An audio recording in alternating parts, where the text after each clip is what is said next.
Hi there, and welcome back to the Fuse Show. Today we have Igor joining us, and today's title is 2021 Influencer Marketing at its Worst. Our tagline is Why, despite the general hype, influencer marketing is still in its embryo state. Um, so here, Igor is the CEO of Brybe Inc. He co-founded it, and he's a serial entrepreneur with a decade-long history of successful startups in healthcare and hospitality, improving brand image and helping companies 10x their revenue. He holds a master's degree in business administration as well as applied linguistics, and he's a business instructor, trainer, marketing specialist, and public speaker and investor. Thanks for joining the show, Igor. Pleasure to be here. So I've taken a look at your LinkedIn. It looks like you've done a lot of things over the course of your career. How'd you get to where you are today?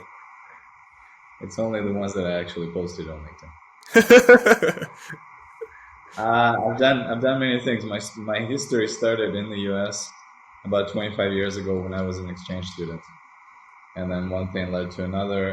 There was a professional career in finance that came to its logical ending when I sold the book in 2008.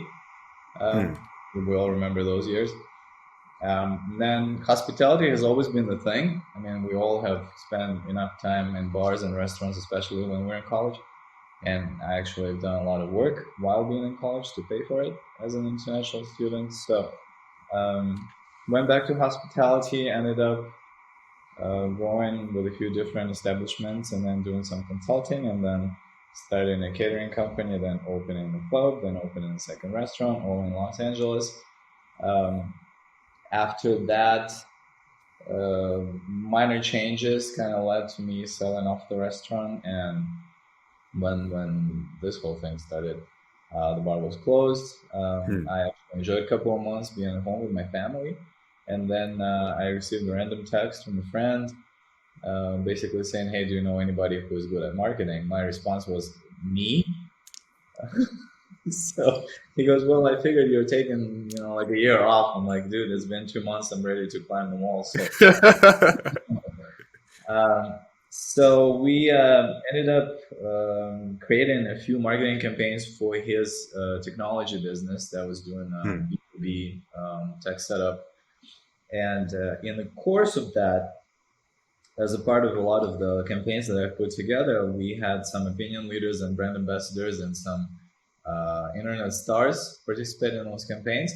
And I very quickly understood that not all of them are what they seem because of the following and the fraudulent following and Hmm. bad engagement. B, DMs don't work, or they do with like 1 out of 1 million ratio. And C, I was fortunate enough to now know a lot of the founders and CEOs of companies in the space, but I've noticed that the majority of the platforms were built as statistical engines and search engines for Hmm. influencers rather than anything that would be full service, I guess I would call it. So in one of the just brainstorm sessions, we were like, okay, let's put all our influencers in one place so we can reach out to them whenever we need to reach out. And that was basically the baby, the original fetus of what is now Brybe, because we went through multiple redesigns. Finally, we couldn't find a suitable platform to use for our efforts, and we decided to build our own. Very quickly, that became a full-time rather than a part-time commitment, and then I basically left the previous company to um, head this company and lead us hopefully into a brighter future. So this is what we're doing right now. It's been 2 years, and so far it's been extremely fascinating. Nice. Did you expect you would ever get into influencer marketing as a business idea when you were still working in clubs and bars and restaurants? You know what? I never thought of that, although I've always used some kind of aspect of it. As you know, any kind of, especially physical venue, the easiest way to promote is the word of mouth. Hmm. Um, our place was located in not the best area of Los Angeles, the first spot. However, I think we broke even within the next 6 or 8 months, which is unheard of. Hmm. Um, Due to really amazing clientele, really cool people that just kept bringing their friends and their friends' friends, and multi-level marketing at its best kind of kicked in. So it was really, really cool. And I figured that the human factor, nobody canceled it, still exists and still Yeah. probably the best one because we live in America and this is the country of marketing. This is the country of billboards and neons and taxi advertising and personalized advertising, and your phone is listening to you at all times and you're surrounded by ads. So honestly, unless they're super, super cool and catchy, you stop paying attention to them. But if your friend tells you, yo, I tried these, kicks, they're really cool, you should try them all. And for me, it's a painful thing because after a motorcycle accident, I can't wear all the sneakers that I want. Mm.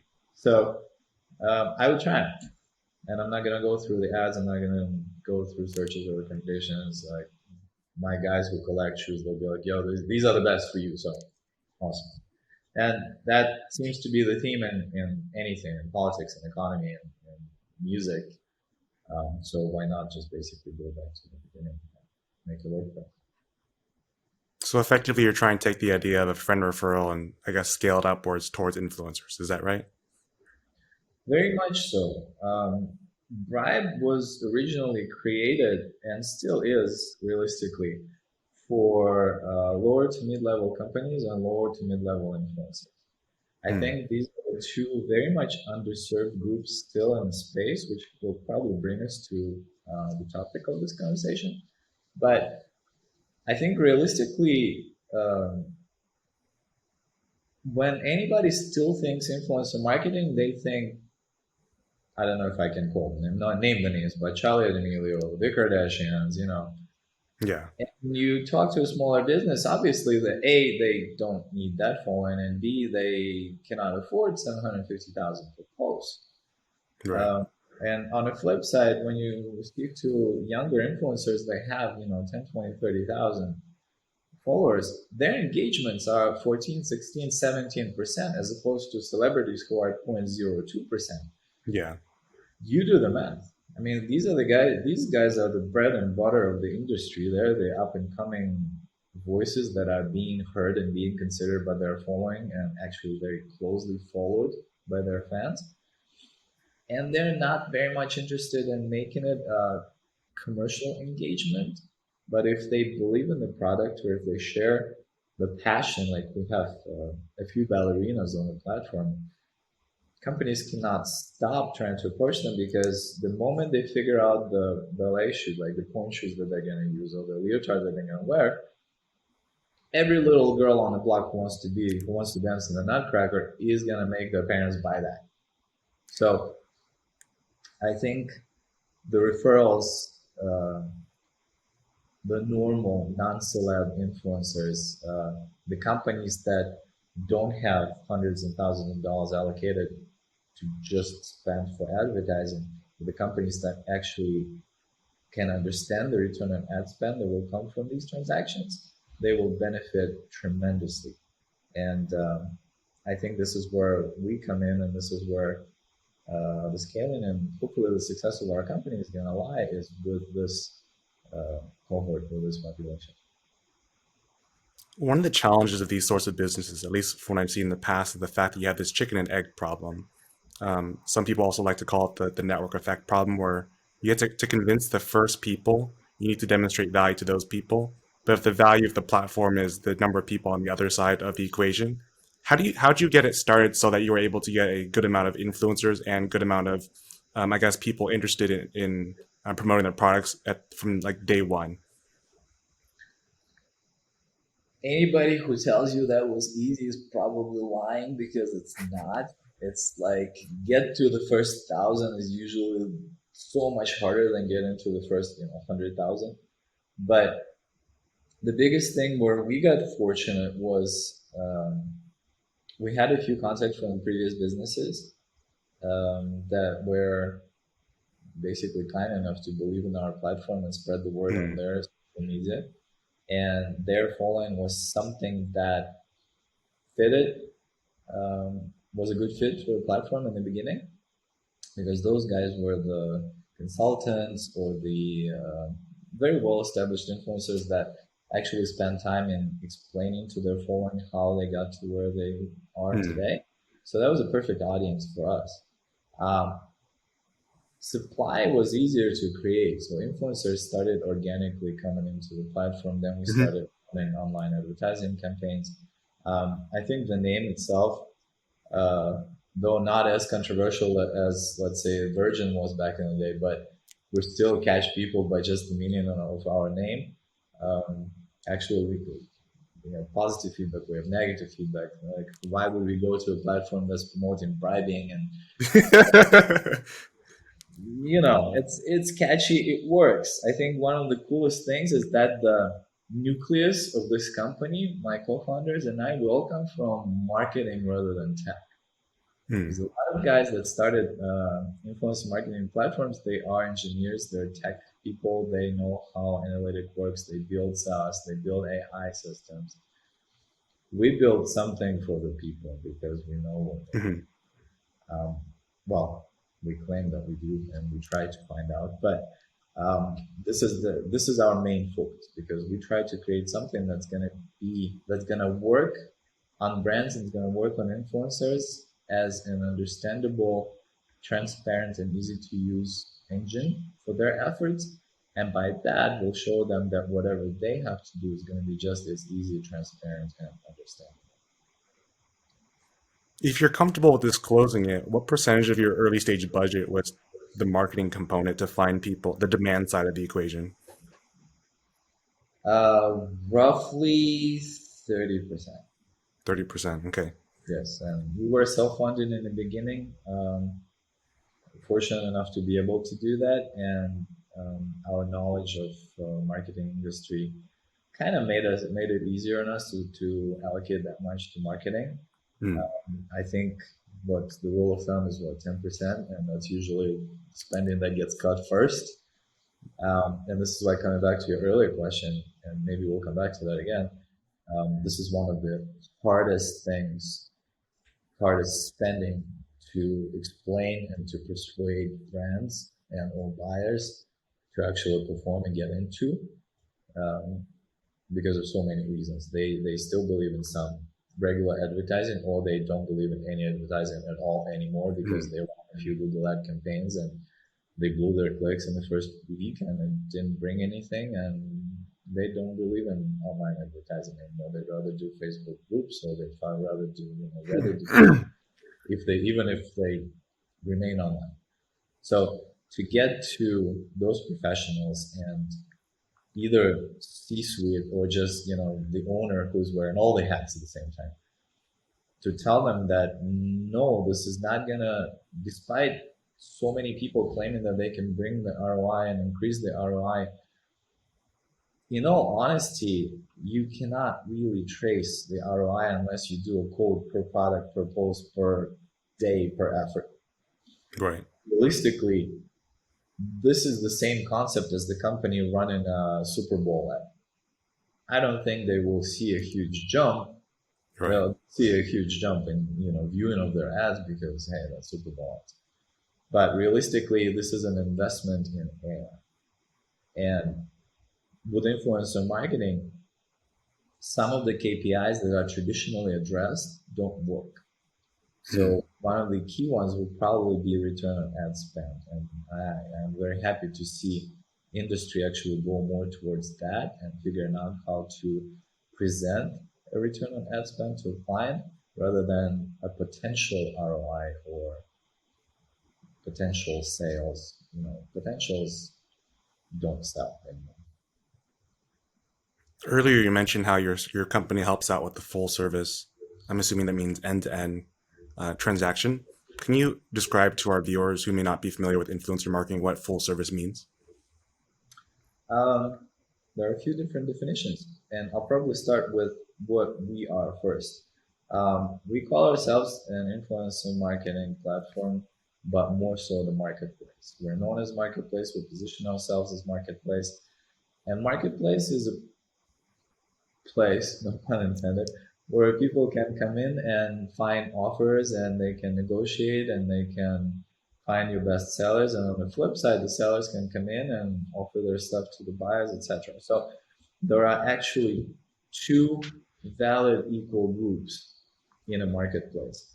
which is a lot of the influencer marketing platforms are missing right now because they focus more on being able to have a large inventory of influencers, discoverable influencers.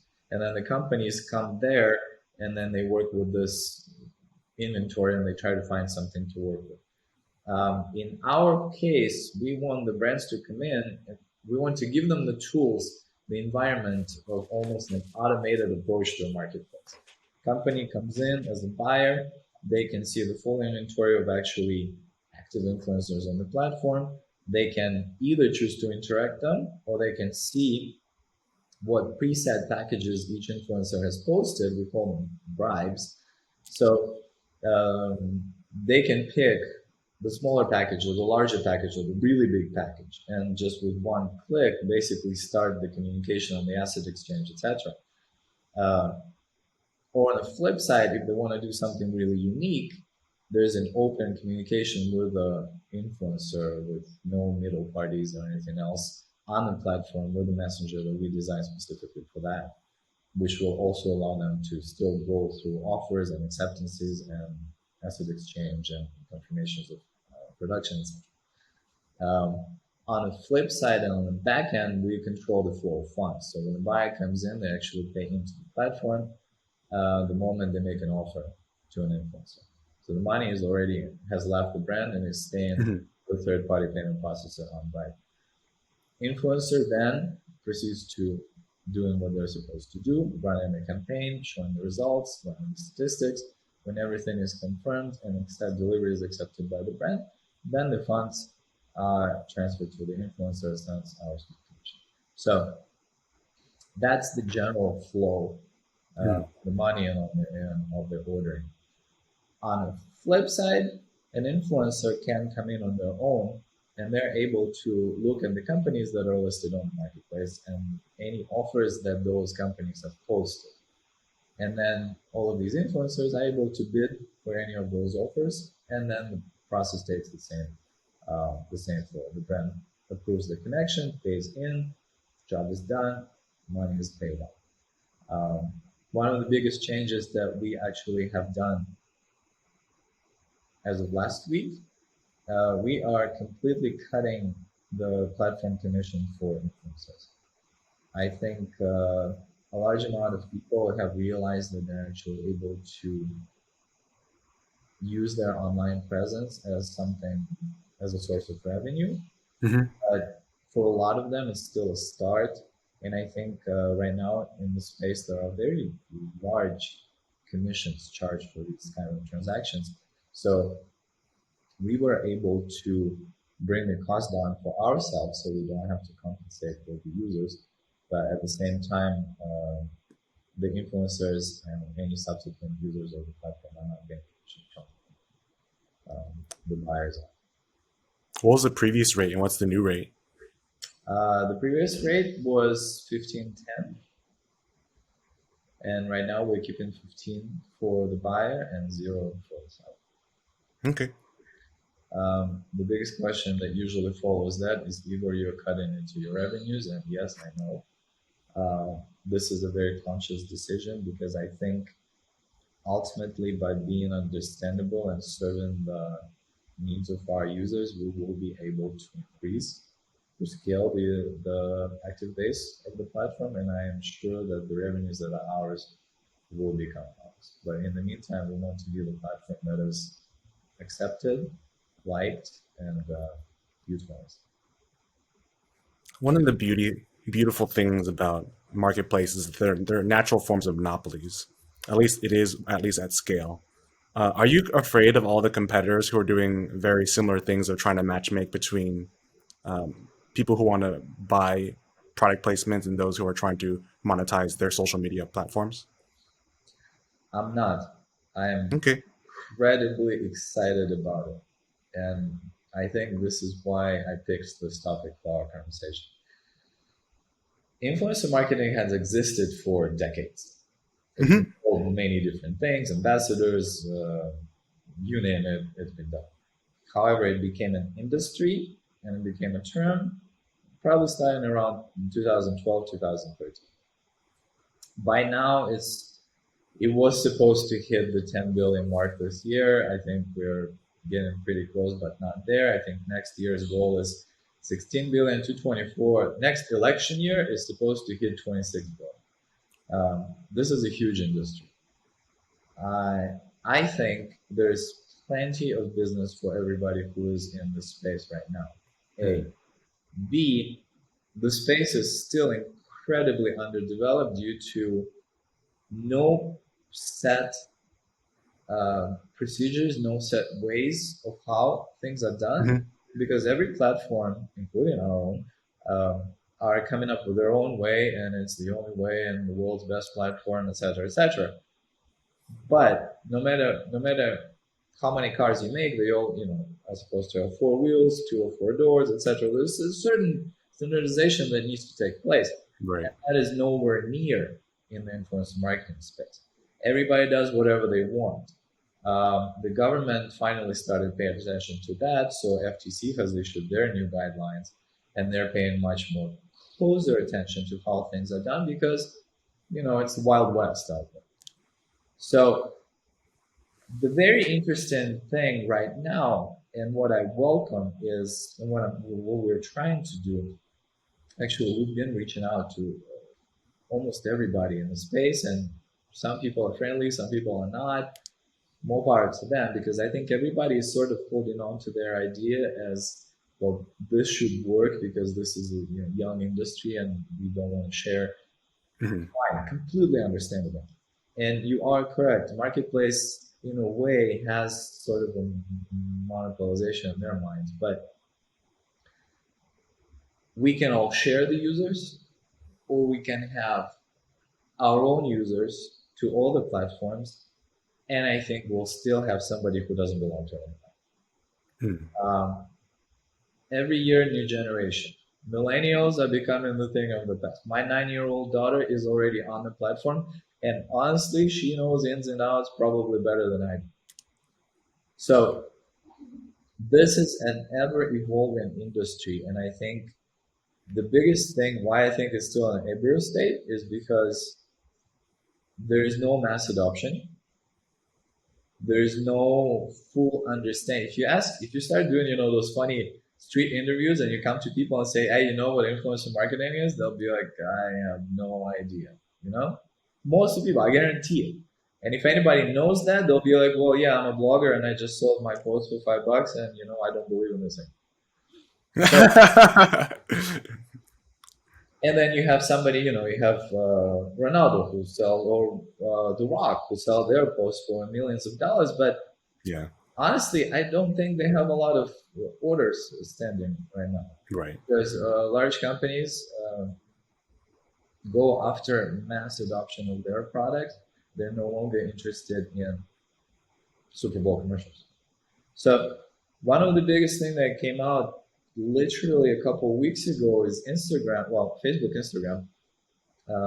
They went public with a number of tools that they're now offering for internet creators.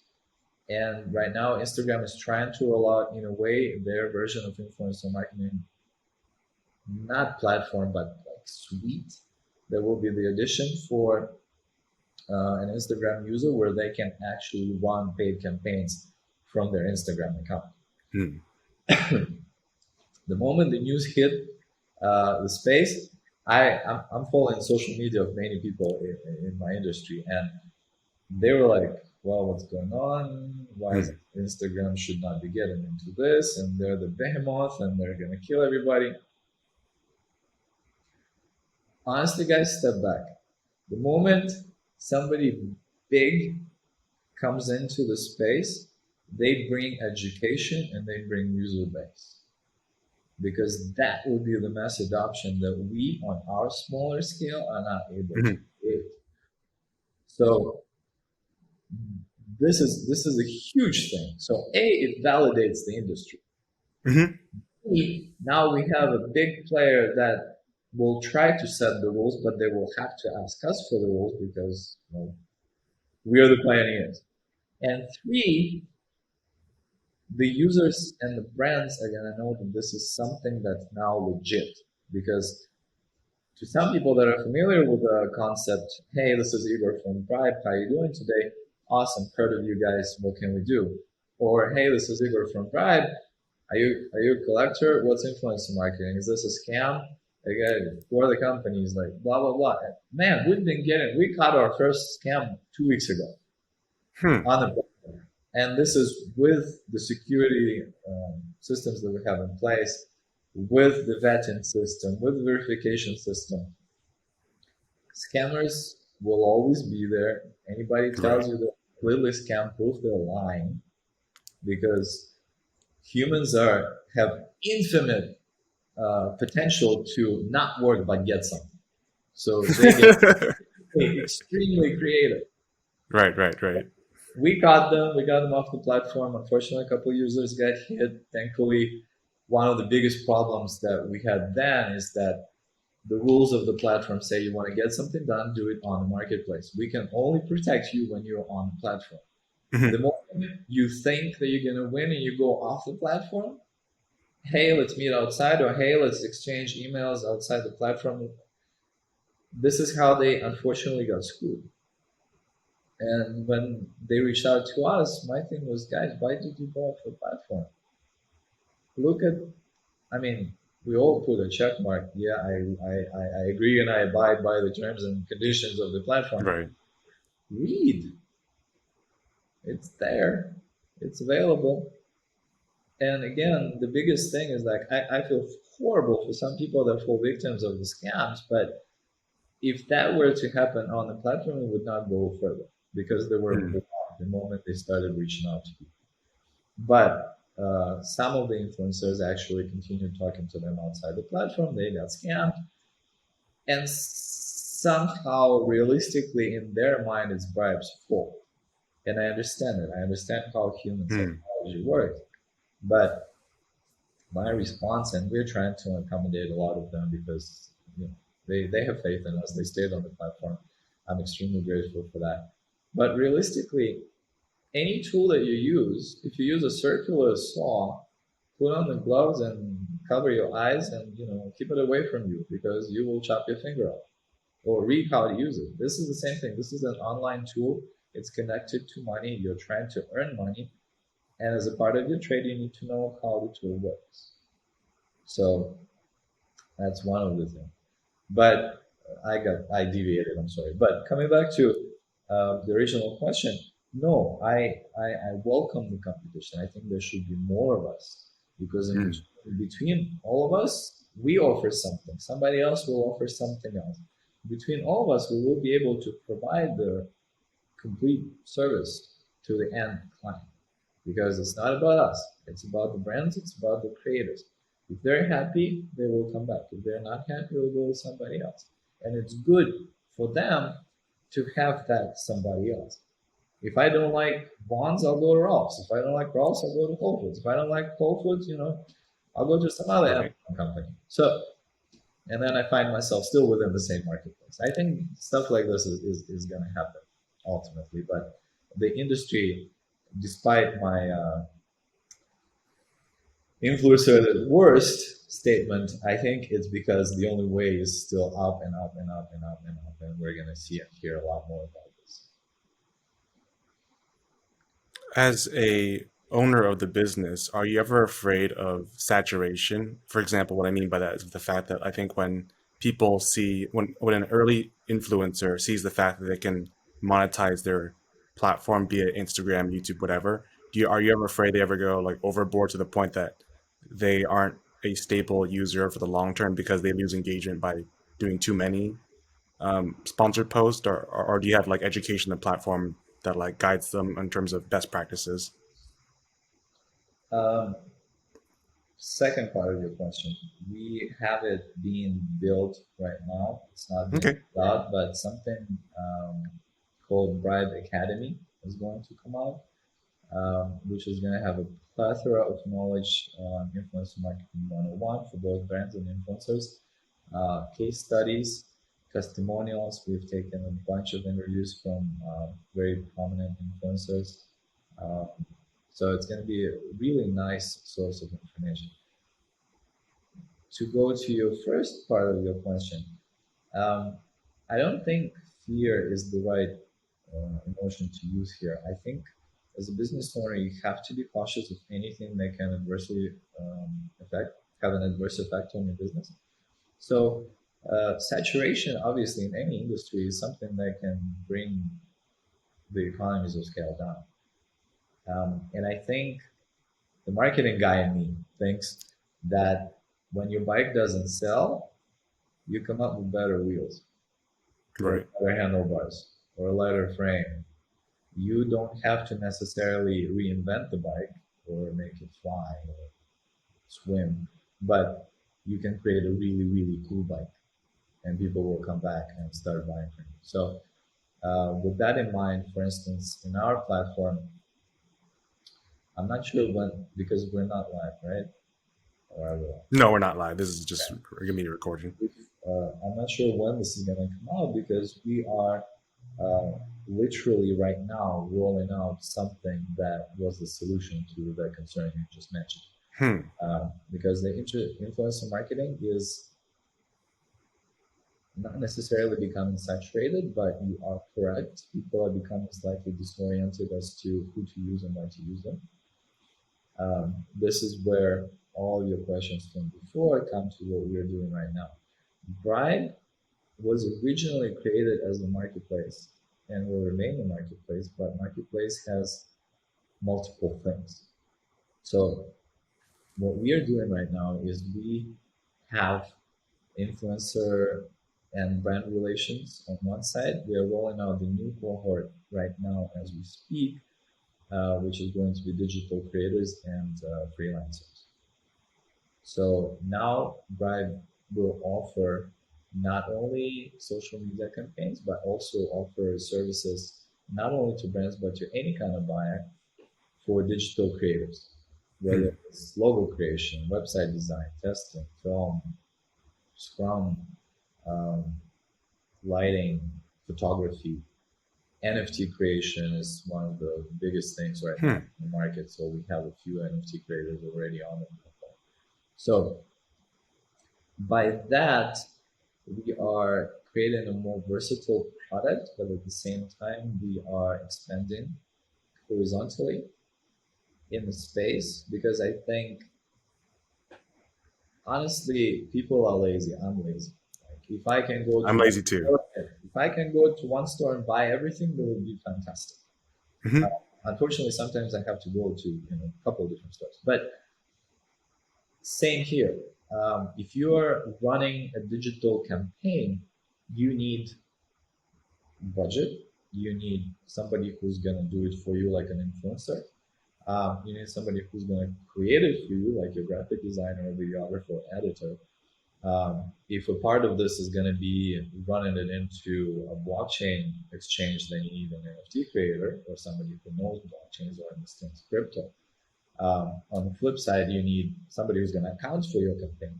So we're already at like 5 completely different professionals, and realistically, these are 5 different places you need to go, or 5 different departments in your company that you need to go. Hmm.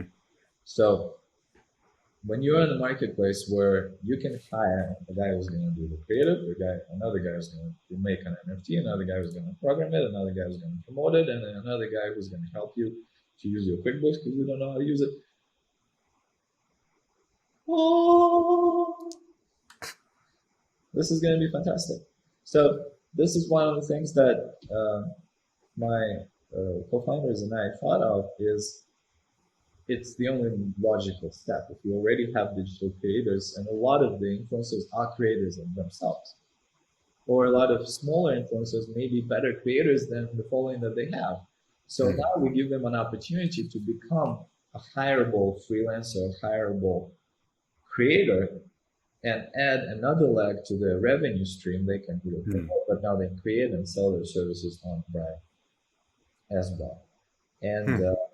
we got so much more planned for Brybe 2.0. There will be another 2 cohorts added as well. So we're not trying to hit antitrust laws, but we're sort of swinging into being a universal marketplace, a one-stop shop for digital creative. So. Do you have an ETA for the 2.0 version release? Uh, there are many different factors that come into the picture, and one of them is I'm the perfectionist in a way, and the feedback that we've been getting from our users indicates that we need to not really go for a lot of new stuff, but make sure that what we have right now functions perfectly. Hmm. Because a lot of the solutions that we created in the beginning now have evolved. Um, for instance, some of the coding or some of the SEO systems or server protection, all of these things need to be addressed constantly and ongoingly. So we are basically making sure that this is the best Brybe that Brybe can be, and then we can make it better. Hmm. So in all honesty, Brybe 2.0 potentially at the beginning of next year. So right now we have plenty of things that can wow people already. So. A lot of things you've talked about so far are for the platform to be attractive to buyers, or I guess people who want to market or gain marketing assets. How do you find these companies that are you would consider a good fit to be the type of person that would want to spend money on your platform? And how do you convince them that you're the right place for them to be? Well, this is the good old-fashioned digging. We run multiple marketing campaigns that are directed towards people interested in acquiring services rather than providing them.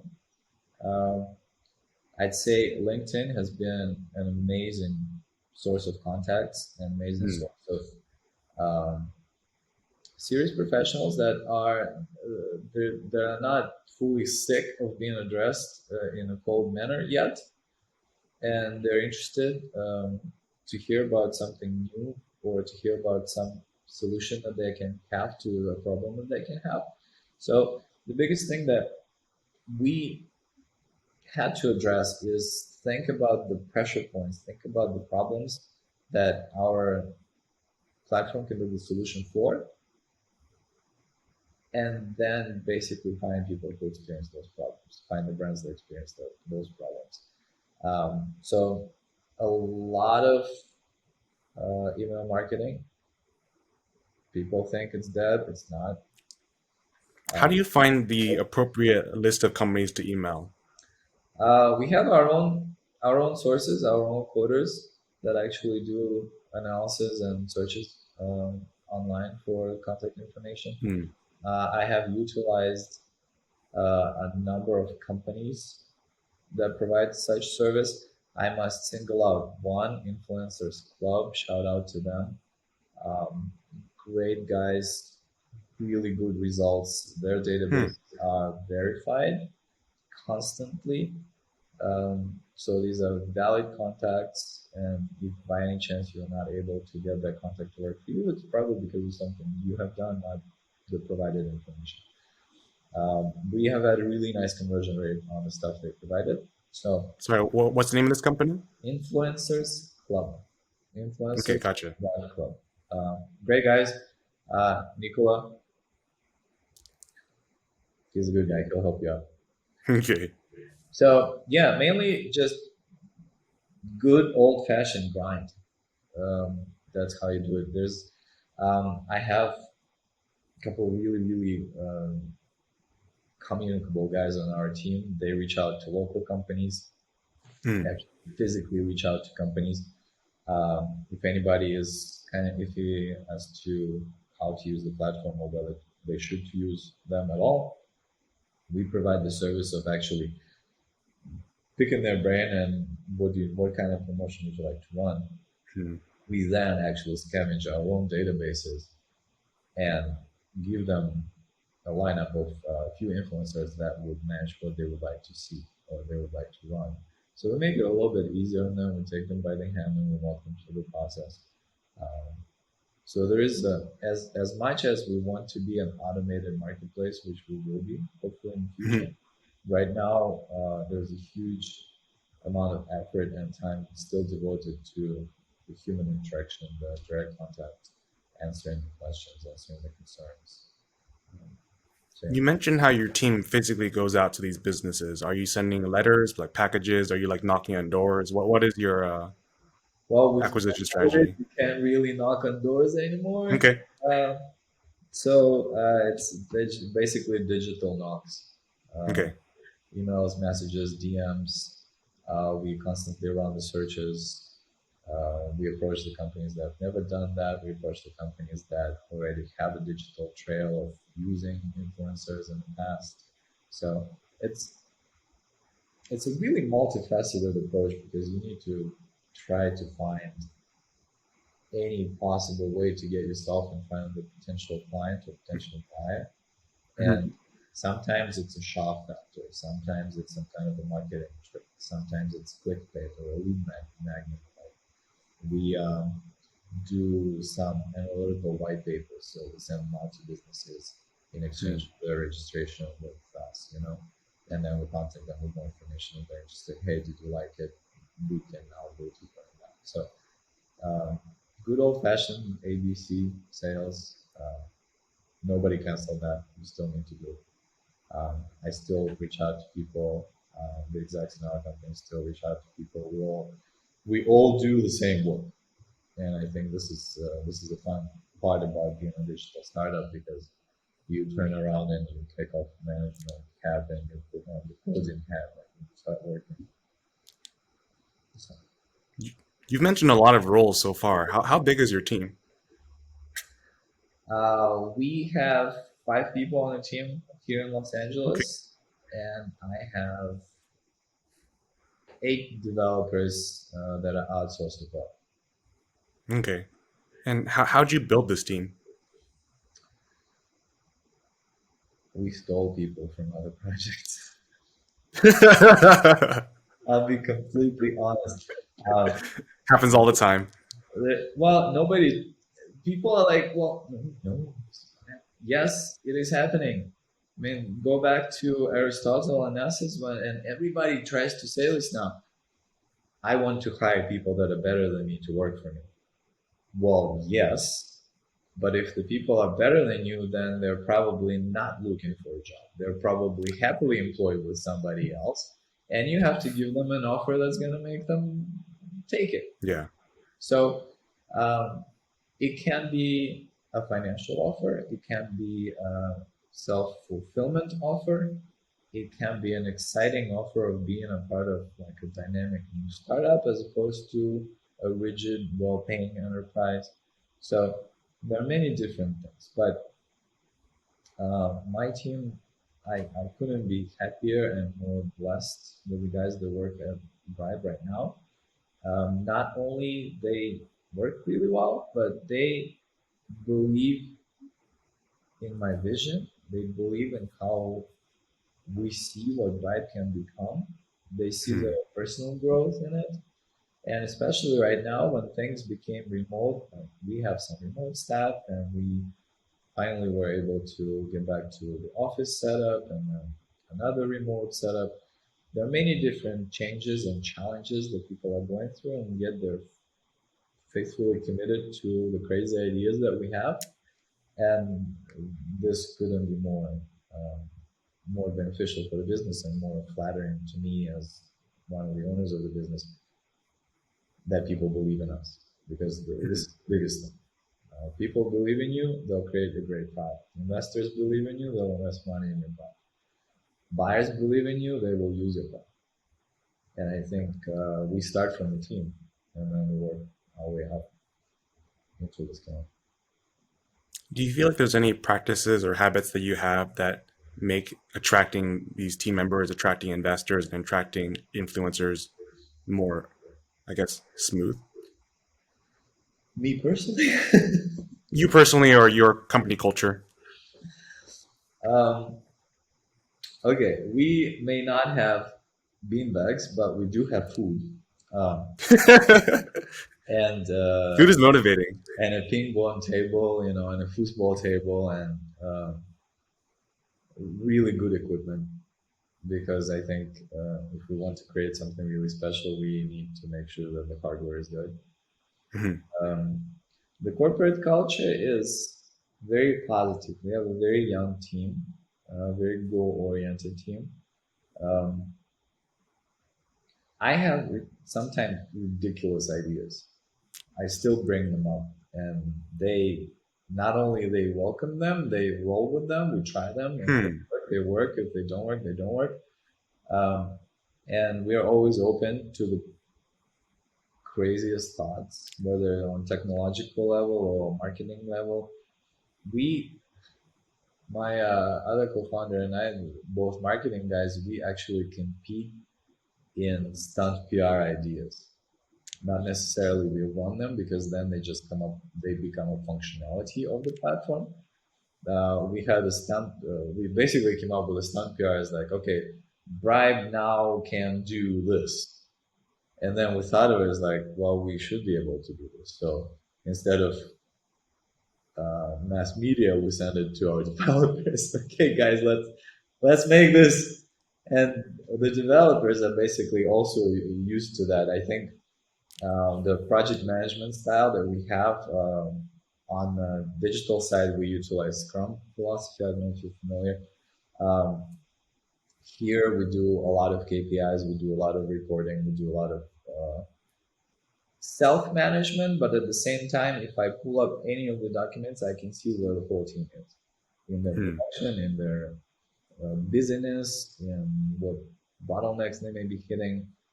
It's all available, it's all out there, and I think open communication helps a lot. Um, and it can be negative. Uh, Yesterday we had a negative episode. Today it's resolved, but I think due to the fact that again it was open communication, and that's incredibly important. I think I'm saying things that a lot of founders are like, dude, you're not supposed to say things like that. You're a startup. Everything is perfect. No, it's growing pains, and it's people, and everybody has their kinks, and everybody has their bad days, um, hot buttons, and sometimes you worked with them for over a year and you have no idea that this is a hot button, and then you press it and it explodes in your face. But it's how you handle it, and I think back in hospitality industry, this is one of the toughest industries to be in because of the constant staff conflict or Yeah. customer conflict or may I speak to your manager situations. Um, it has given me an opportunity to actually kind of put my hand on the pulse of the situation a lot faster than I think a corporate manager would. Hmm. So it helps a lot. Definitely helps a lot. I definitely welcome difficult conversations because I feel like they allow you to move and grow your relationships in a way that other things really, there's no replacement for it. Obviously, they're not comfortable. Obviously, they take a good amount of effort on at least one party to initiate. But I feel like almost always I walk away feeling like I'm just grateful for the other person's willingness to trust me to open up. And Yeah, imagine you're likewise. absolutely. So I think a bulk of your history, at least on LinkedIn, appeared to be on the more marketing and sales side of things. Have you worked in engineering in the past? And if not, how'd you get involved in the more technical components of this business?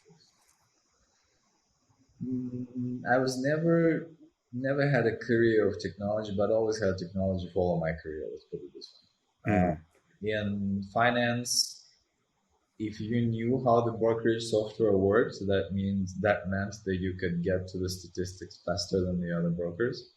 Hmm. Um, in hospitality industry, if you have the better POS systems, then you can run the reports better. Then the people stay less at their work. You save on labor costs. So technology is always there, and you have to be open to it. My parents raised me in a way that if you don't know how it works, open a manual and read.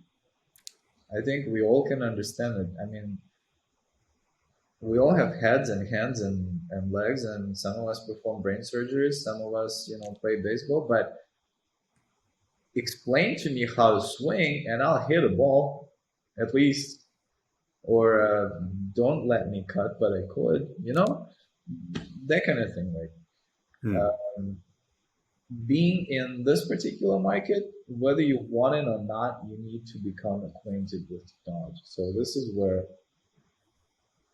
after hours listening to podcasts, asking my tech guys walk me through stuff, constantly improving, because obviously you cannot be completely oblivious to the technological side of your company. Mhm. Then you're going to lose. And as the person in the position of leadership in a company, you are expected by every single employee in your company to understand what it is they're doing. And to be able to do that, you are supposed to figure it out. And that's the way I look at it. And I think that's the main reason why now I'm a lot more technologically savvy on the server side and platform side and Google Ads and everything that Facebook is doing right now with Apple. I wouldn't understand a thing of it if I didn't have, previous 2 or 3 years of talking to my guys. So Do you have a favorite podcast that helped you learn a lot of the things that aren't in your core competency? you guys are becoming one. We're trying to become one. You know what? I will lie if I tell you that I have favorites, because Okay. I get my information from many different sources. Okay. So, and I'm fortunate enough to actually know some of the podcasters or some of the stars that run podcasts, and I love listening to them. Like, Hmm. depending on the situation, like I love Gary Vee. I love his approach to life. So Me definitely too. love listening and seeing what he does. Plus, we're almost homies. He's from Belarus, I'm from Ukraine. So, um, Casey Adams is his podcast, The Rise of the Young. Uh, Hmm. phenomenal young gentleman who is into the influencer culture, and but he's also into the true meaning of what it is to be influencer. Like, he was one of the last people to interview Larry King before he passed away. Hmm. This is a very, very, very young gentleman. He doesn't have a name in mass media, but he has a name in online circles. So I Hmm. really like listening to his podcast because they're very real. He talks to people who have succeeded in influencer marketing, um, people who are very open about it. And they say, "Hey, I did this. You shouldn't do it because it's not going to work, and this is why it's not going to work." Um, Hmm. and I love Simon Sinek. He's a Hmm. phenomenal business coach. I love his nurturing approach to things because I think it means a lot. It's not like you're not gonna make everybody like you, but you need to try to like everybody if you work with them. So His video is one of the few videos on YouTube that's over 90 minutes I've actually watched from like end to end. He's his good. was that the millennial one or which one? Shoot, I can't remember. It's He yeah, I does can't remember the great title. stuff, but I love his approach to things also, because on business side that's what I see and this is what I practice. On like creative crazy side, don't be Gary Vee. On Yeah, yeah. I love Joe Rogan, Mm. because the guy is down to earth, and I don't necessarily agree with a lot of his stuff, but he's definitely he's got amazing guests on his program, and he's very Right. entertaining to listen to. And if he has an opinion, he backs it up. Um, hence, I think the growing audience of his podcast. So stuff like that. But I love TED or TEDx. Just regular courses online. I my hat off to people that actually sit down and created courses, and especially if they got accepted into larger platforms like LinkedIn Learning.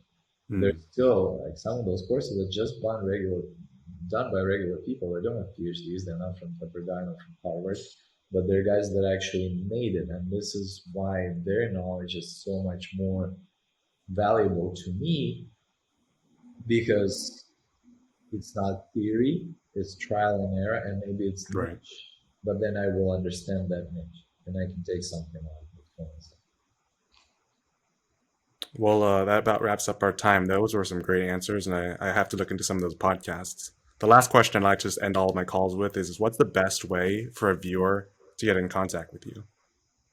LinkedIn, Igor Fedenkoff on LinkedIn. This is the easiest way. We are open. I'm not able to answer all the messages at once, but I try to get to as many as I can. And you're always welcome to write to Brybe. Just address your message to me and it will make its way to me.